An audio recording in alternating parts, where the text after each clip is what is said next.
For us, COVID is just an example of the kind of shocks to come. So learning from this massive shock that was COVID probably provide us with the opportunity to know where we are vulnerable, where we are resilient, and where we need to do a little bit more to advance and prevent massive pain taking place after shocks like that. This time of the year is always exciting in view of the launch of the flagship annual Trends and Outlook report that is the key highlights of the conference. I congratulate Academia 2063 for the production of this report and commend the choice of elaborating on the topic subject on the impact of COVID-19 on African economies, the response from member states, and the proposed measure from member states to rebuild more resilient food systems.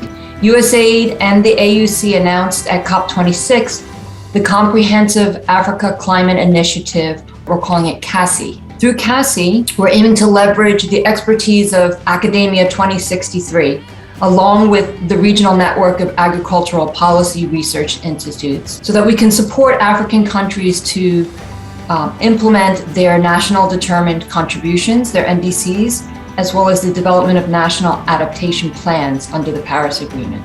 The best way to move forward is to increase resilience of the food systems, and that requires two elements: minimize risks, vulnerabilities, and coping with risk when they occur capabilities. We need to counter measures to ensure that diets and health risks are mitigated. And so adequate measurements of dietary patterns are needed to monitor and manage changes in population's dietary behavior. The agri-food system in Africa features a lot of inefficiencies that are caused by structural deficit. We have seen very little improvement and increase in productivity, so the yield gap is still very high. We have learned a lot and also things that we can build on for the future. But at the same time, the future is more unpredictable. We've just seen the shocks of COVID-19 pandemic and also the extreme weather from global warming. We don't get to zero emissions in the next 20 or 30 years. We can expect more of this, extreme weather.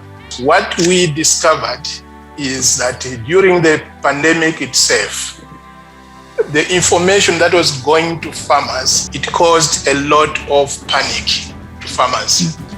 And that panic resulted into them making irrational decisions. So in the future, the support that we need to put in place, let us consider how we package information and how it is delivered to farmers, considering the role of social media. So it is time for us to rethink our perspectives of the food system and to begin to rebuild sustainable and resilient food system. As a result of COVID, we all witnessed export restrictions by some countries. We also saw border closures by countries, and all this has an impact on food systems, food security, the prices, and so on.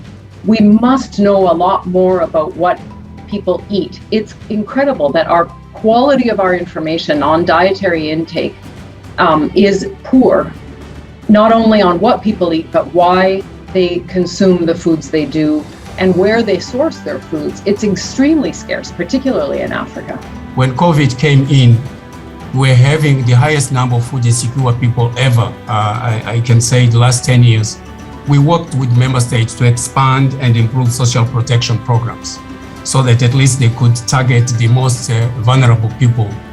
What is necessary for both the continent as well as the global community to overcome the challenges that COVID brought upon the continent and the people of the continent during 2020.